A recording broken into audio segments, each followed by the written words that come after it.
Hello and welcome to Jerica's Infusion, where we infuse the sheer joy of creativity and innovation into our everyday meals. Today, I am going to share with you this very interesting, fantastic, yummy, delicious meatballs and potato recipe with some cheese.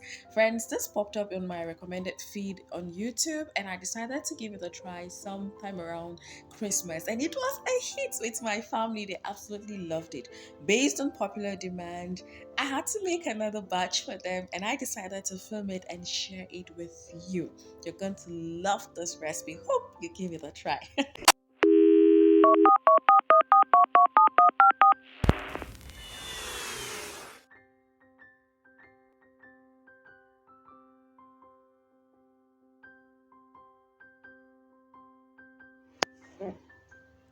So, friends, here are all the ingredients we are going to be using to make this delicious meatballs and potatoes. A very tasty and delicious recipe. I got some vegetables, scotch bonnet peppers, and then we got some potatoes. First of all, peel your potatoes, salt it just a little bit, and put on fire and cook until it is soft, tender. Now I shredded up some carrots and I cut up my cabbage. Use whatever vegetables of your choice, and you do not have to use vegetables. The vegetables just make them filling. I got 1 kilograms of minced beef.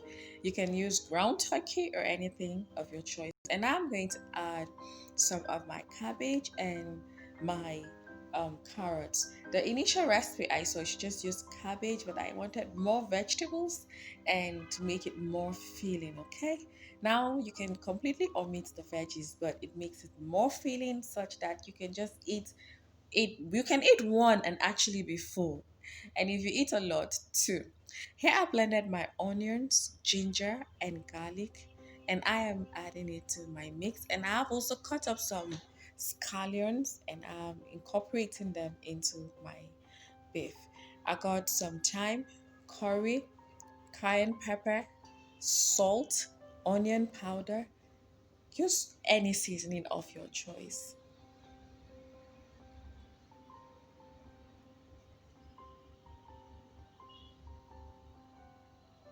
So here I'm going to add about 3 tablespoons of all-purpose flour, and I think I came back and added more depending on the quantity because of the vegetables. And I added 3 tablespoons of vegetable oil.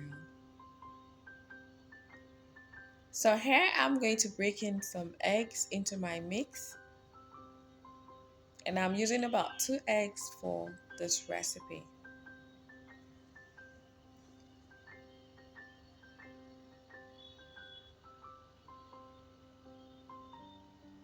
So you want to make sure that your beef, your food is well seasoned. Don't forget that vegetables and carrots, they have a way of taking their pound of flesh out of seasonings. So be a little bit generous, but still watch to make sure that it's not too salty, okay? So you'll have to be very technical about your measurement. So if you've been doing this for a while, cooking and everything, trying out different recipes, you get to sort of gauge at a point. So I don't actually put a lot at the beginning, but I add as I mix up to get the right taste and consistency that I want of anything. Okay, so here I added some extra garlic salt and I'm proceeding to mix all of that. So you're going to mix and mix until you form a fantastic dough. It's not a flour, but you know what I mean, right? So it's time to dive in with my fingers. It makes it so much easier.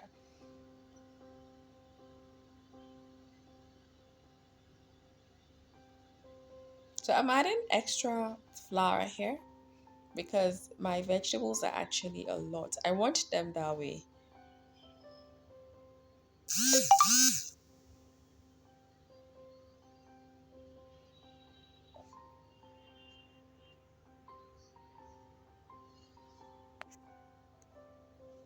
So we've mixed them up together. We're going to go ahead and form some balls with our meatballs. So you want to just shape it however you can shape it round or you can make this particular shape, just put it on your finger. I'm measuring with the spoon, and I'm going to shape each and every one of this minced meat until I get the quantity that I want.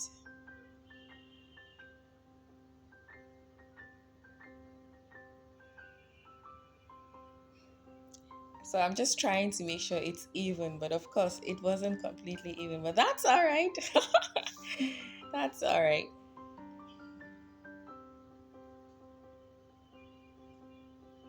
So this is what I want it to look like. You want a chunk of your meatballs, okay? Not small, small like the regular ones.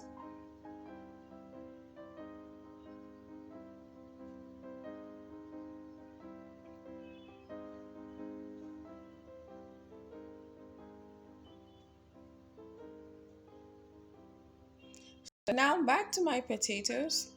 I check and it's soft enough, so I'm going to put off the heat, strain them, and pour into a bowl.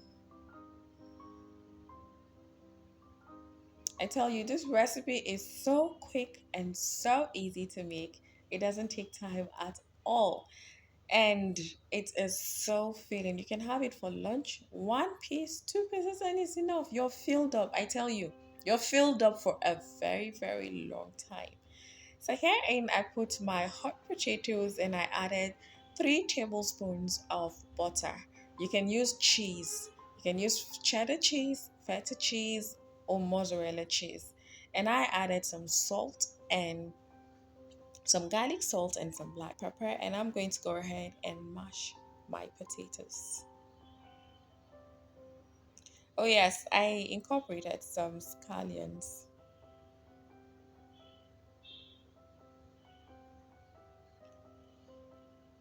I don't have a proper potato masher.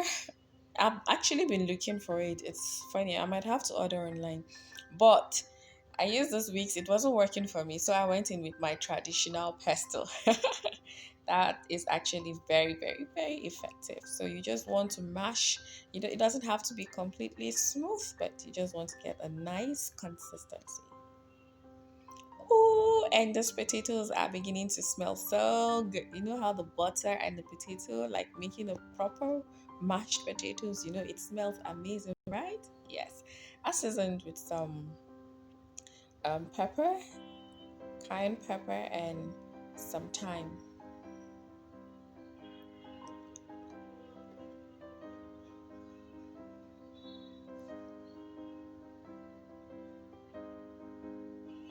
So now we're going to go ahead and form our meatballs. You want to sort of dig a hole in the middle, like so. Just look at that, how I'm making it. So you want to proceed and do that for each and every one so that it will serve as a house, a sitting place for the mashed potatoes, okay?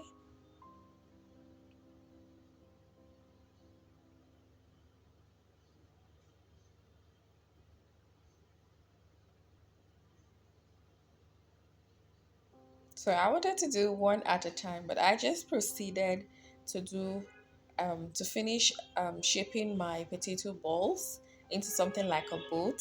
So I decided to do every single bit before going ahead to work on my mashed potatoes. So you want to roll your mashed potatoes like this. Look at that. And let it sit beautifully on that meatballs. Ooh. I don't know who came up with this idea, but this is a delicious, innovative idea. Thumbs up to the person. That is creativity at its peak. So I rolled out every single potato. It's not evenly, but that's okay. Now, next, you're going to go in with some ketchup. I'm using ketchup. The original recipe has tomato paste. I don't feel comfortable using tomato paste that is not fried. It's just a personal preference. So rather, I am going for a ketchup, and you want to add some water. Now, the water was a little bit much, so I'm going to add. Don't forget, with potato paste, it's a little bit thick, so the water is in order. So you're going to go ahead and layer all of that delicious ketchup on that. Now I was like, what's the essence of this, friends? The flavor. The flavor this tomato paste or ketchup gives to this recipe.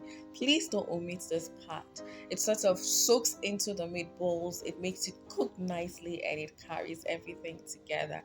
Now look at how red, vibrant red, and rich and beautiful it looks. Another mistake I made was I should have added my cheese before putting the ketchup into the baking tray.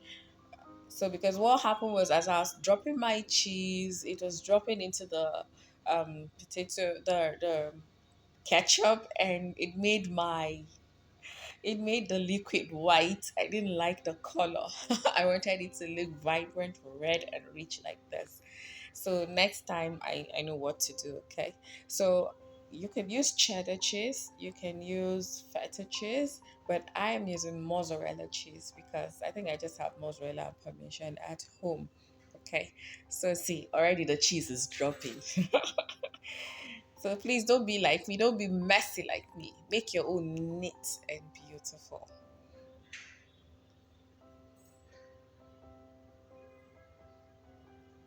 So you want to preheat your oven at this point because after adding my cheese, layering my cheese on the potato and meatballs, I'm going to just dunk that in the oven at 180 degrees for about 25 to 30 minutes depending on your oven setting. And don't worry about the sauce, is to scoop your meatballs with the sauce and enjoy.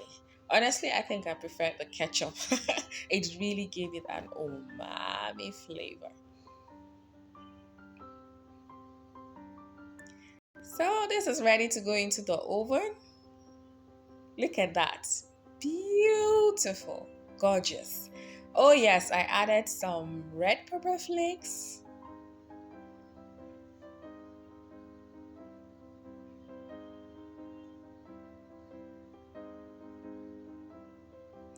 Now look at the finished product. I dropped some parsley on top with some celery leaves just to give it some extra flavor.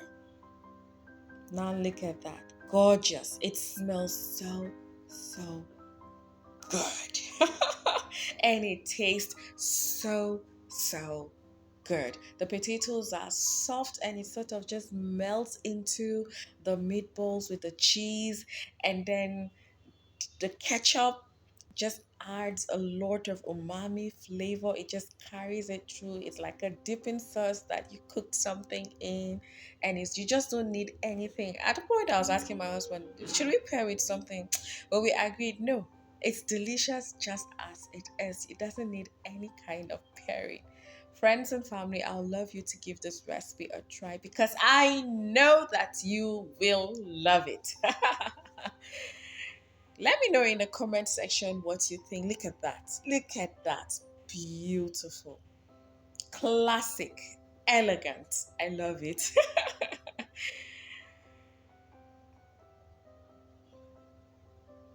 Yes, this is definitely has been added to one of the favorite recipes in my household.